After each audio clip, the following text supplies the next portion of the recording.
Hari ini kita mengaplikasikan atau menyemprot pestisida sesuai perkataan tuh. Tinggi tanamannya sekarang sudah mencapai pinggang. Nah, hampir menuju 80 cm. Bahkan mungkin ada yang 1 meter. Itu salah satu fungsi dan manfaat pemakaian ajir dan tali, di mana tanamannya mampu berdiri tegak, menopang. Karena biasanya untuk tinggi tanaman seperti itu pasti akan rebah, walaupun musim kemarau pasti rebah. Nah, manfaatnya kita akali pakai ajir dan pemasangan benang. Yo smart people, selamat datang kembali di seputar pertanian. Selamat pagi, assalamualaikum warahmatullahi wabarakatuh. Seperti yang saya katakan tadi, nyak kalem. Seperti yang saya katakan di video sebelumnya, setelah kemarin kita siram menggunakan mesin pendorong, nah rencananya kita akan semprot pestisida. Namun terlebih dulu saya ucapkan semoga yang menonton video ini ada dalam situasi sehat walafiat untuk menjalankan segala aktivitas apapun aktivitasnya itu. Nah, di sini anak-anak sedang menjalankan protokol kesehatan terlebih dahulu, dimulai dengan yang sarapan satu persatu giliran, yang menyiapkan alat infrastruktur dari mulai mengisi bensin, mengecek kondisi mesin, membersihkan air yang akan kita pakai untuk nyemprot dan lain sebagainya. Tuh, si Pak Bos juga sedang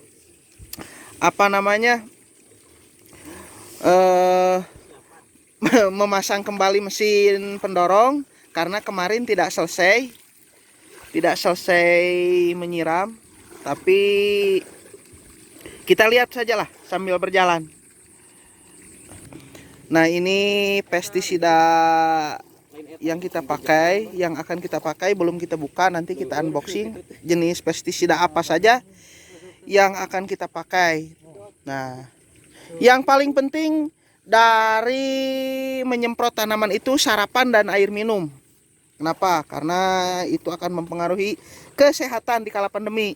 Jangan lupa ngopi dulu biar hangat. Yes. Jangan bilang petani kalau jam segini belum bangun dan belum beraktivitas. Nah, kopi kita biasa nyeduh di kebun. Bentar lagi kita seduh.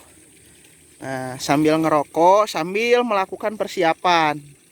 Nah, ini kentangnya.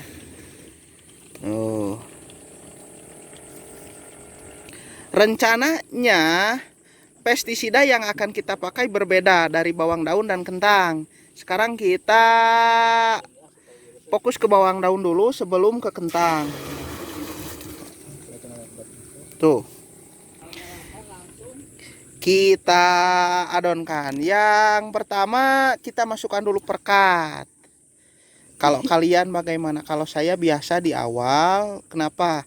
Karena ketika semua pestisida masuk, baik insek maupun fungisida, air yang sudah termasuki perekat itu bisa tercampur merata. Karena salah satu manfaat perekat yaitu menyatukan antara WP, SL, SC dan lain sebagainya. Nah, setelah perekat masuk WP. Tipungnya di sini saya memakai man koje biru. Tuh.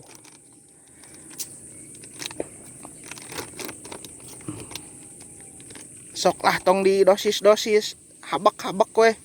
Tuh. Bagus. Kocek jang. Oke. Yes. Kocek aja.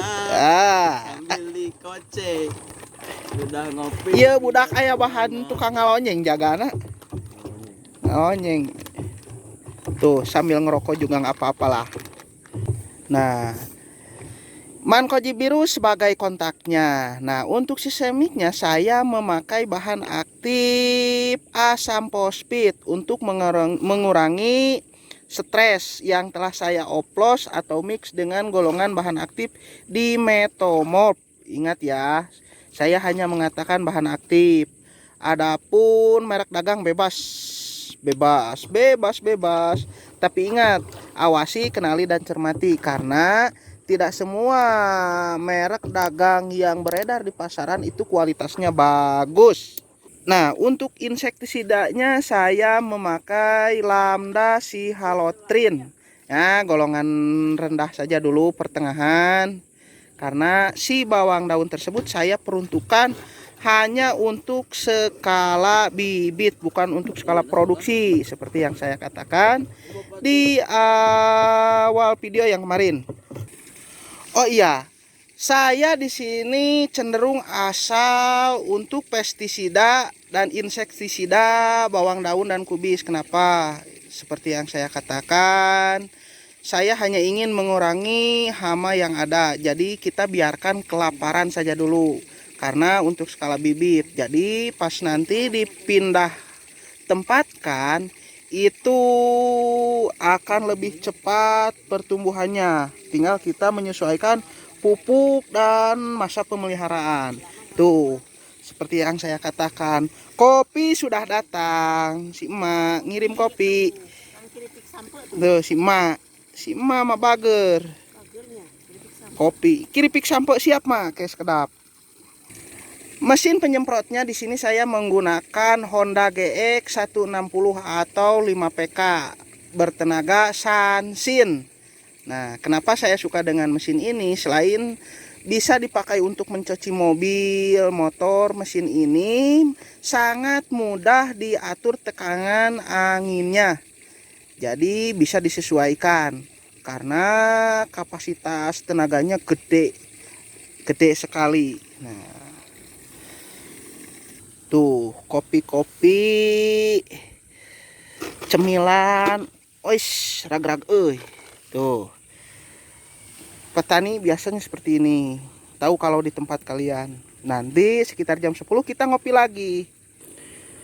Kelemahan mesin Sansin ini atau Honda GX yang biasa dipakai untuk menyemprot tanaman cuma satu, yaitu lemahnya dia tidak bisa dipakai satu orang. Beda seperti mesin Tasco yang pernah saya review sebelumnya.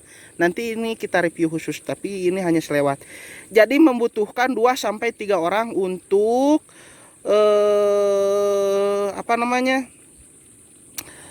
dipakai.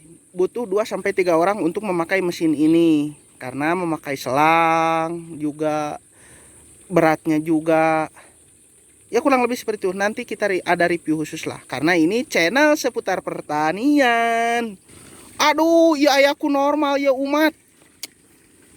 Ai dunungan, udud, peladug gue. Kata-kata heula tuh, kata-kata heula. Sebelum kita menyelesaikan masalah, kita harus berpikir sebelum menyelesaikan masalah. Ngacapruk ya mau umat teh. Di mana ada kopi, di situ ada inspirasi. Bagus. Yang muncul dari hati yang terhenti untuk mencintai seorang. Nah, siapa mama percintaan disuke neh sok.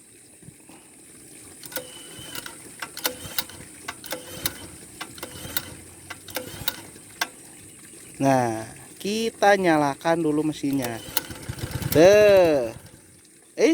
Nah mesin salinek-linek. Cupna.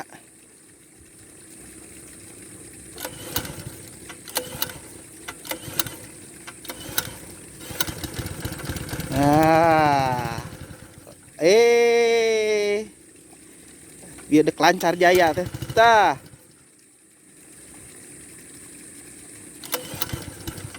Bensin meureun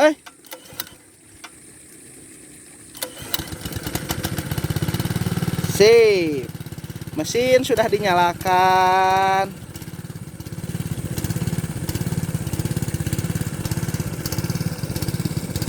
Tinggal memasukkan selang penyedot. Kita aduk dan biarkan selama 2 sampai 10 menit. 5 sampai 10 menit cukup. Tuh, sedang dilakukan. Nah, sederhana saja, tidak terlalu. Ini dimaksudkan hanya untuk mengurangi saja. Sebelum ke pokok, yaitu menyemprot si kentang ini. Nah, bukan tanpa alasan.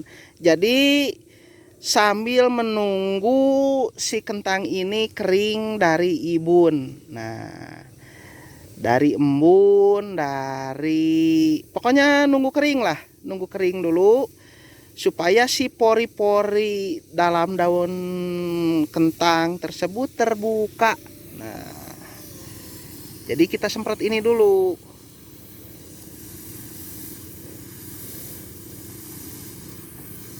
Nah, kita masuk ke proses yang utama, yaitu penyemprotan kentang. Tapi kita adon dulu. Nah, untuk fungisida kontaknya saya masih tetap di golongan mankojeb, tapi mankojebnya mankojeb kuning, bukan mankojeb biru, karena saya tidak mau ada unsur nitrogen di sini karena usia kentangnya sudah mau mulai masuk atau sudah masuk fase generatif. Nah, dalam artian sudah besar. Nah, ini juga salah satu manfaat proses pengajiran dan pemasangan benang. Jadi si pohon kentang yang kita tanam berdiri tegak, karena biasanya usia seperti itu pasti akan roboh. Nah, dilanjutkan dengan fungisida berikutnya, masih di golongan kontak, yaitu klorotanil. Jadi 2 kontak, mankojeb dan klorotanil. Adapun merek dagang bebas, silahkan berimprovisasi. Nah, untuk dosisnya sendiri saya memberikan setengah dari 1 bungkus kemasan fungisida tersebut. Jadi tidak ada takaran pasti, hanya saja saya pakai setengah lah. Untuk 1 drum per 200 liter yang ada di sana.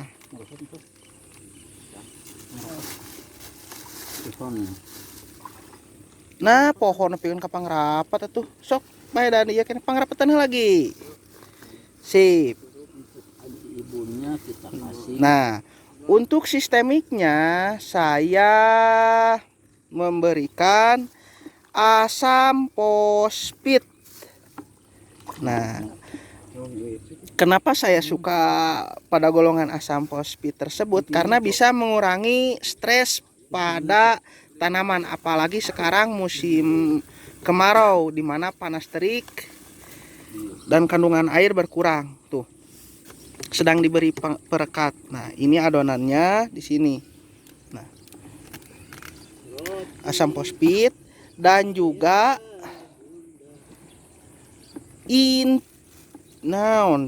tong nyebut merek dagangnya. Nanti saya sebutkan. Nah, tuh. Entos dos eta nama 100 mili.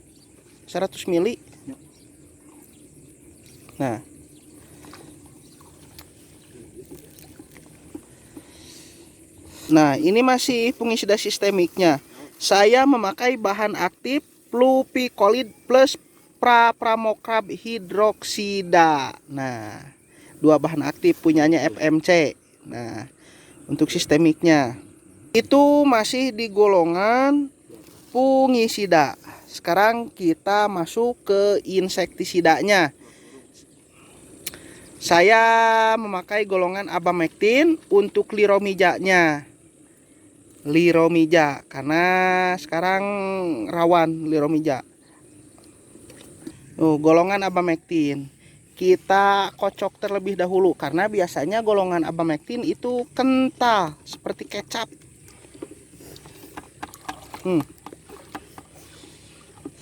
Untuk dosis asam fosfitnya sendiri saya memakai setengah liter per 200 liter air per 1 drum. Jadi kalau untuk per tangki itu kurang lebih lagi itu itu salah satu kelemahan abamectin, kental. Jadi susah. Jadi harus di adonan terpisah. Nah, untuk Fluvicolid dan Papramokab hidroksidanya sendiri saya memakai 100 ml per 200 liter air. Jadi 0,5 per liter air. Adapun untuk golongan abamectin sendiri saya memakai overdosis, yaitu 200 ml per 200 liter, 1 ml per liter air. Tuh, salah satu kelemahan abamectin yang beredar di pasaran sekarang, dimana larutannya terlalu kental. Nah, itu menunjukkan kualitas bahan aktif abamectin tersebut, dimana setahu saya semakin kental itu semakin jelek, tapi semakin encer dan semakin jernih larutan abamectin tersebut itu kualitasnya semakin bagus. Itu sesuai pengalaman. Adapun perlengkapan atau persiapan pestisida sendiri saya membawa banyak pestisida. Tuh, banyak sekali. Itu kenapa? Karena pertama minimnya pengawasan dari saya sendiri. Yang kedua, kondisi dan situasi yang selalu berubah-ubah di lapangan, di mana banyak sekali gejala atau serangan OPT yang terdapat, baik itu penyakit maupun hama. Tapi untuk sekarang dominan yang untuk penyakit itu Alternaria solani, yang untuk hama itu jenis kutu-kutuan, baik itu kutu loncat, wereng, dan liromija. Nanti sebentar lagi kalau kemarau semakin naik intensitasnya, ulat juga pasti akan naik, karena sekarang masih fase bertelurnya kupu-kupu. Yang tidak kalah penting di sini saya memakai pembesar umbi. Nah, pembesar umbi bebaslah, silahkan apapun pembesar umbinya tersebut. Itu juga salah satu kunci sukses keberhasilan, dimana pada musim kemarau seperti sekarang itu dapat mengurangi stres pada tanaman yang kita tanam, karena terdapat JPT baik nitrogen, potasium, dan kalium. Adapun dosisnya disesuaikan, dilihat situasi dan kondisi, mamen. Nah, lanjut dikasih selai setemplet. Selai entos haban wae di pasihar itu tadi tos metet. Inum heula we kopi lebar Jangan lupa kopi mah penting.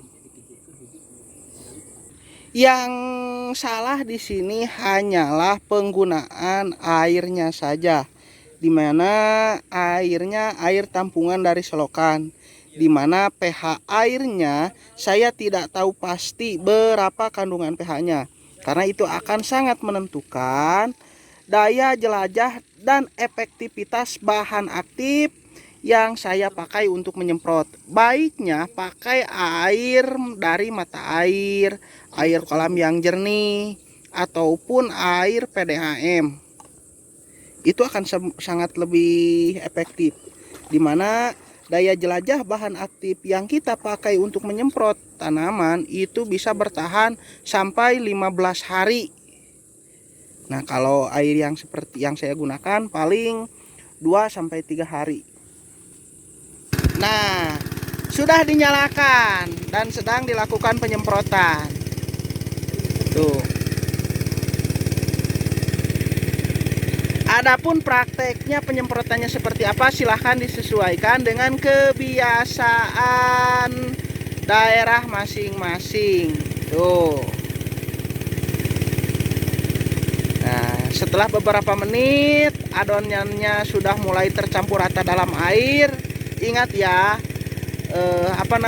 diamkan dulu 2-5 menit lah, maksimal 10 menit, supaya adonan yang kita campur dalam air menyatu itu sempurna dalam air sebelum kita aplikasikan pada tanaman, supaya ada tidak istilah keracunan atau gagal tercampur merata.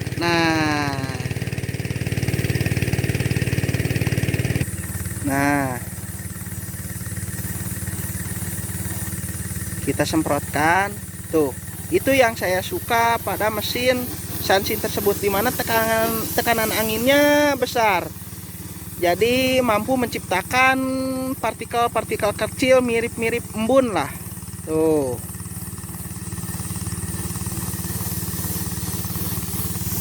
Sekarang sudah mau masuk jam 7, kita sudah hampir selesai bekerja.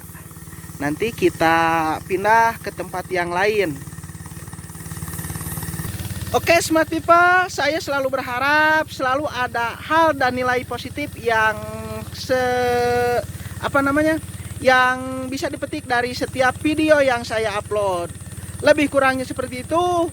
Sampai jumpa di lain waktu dan lain video.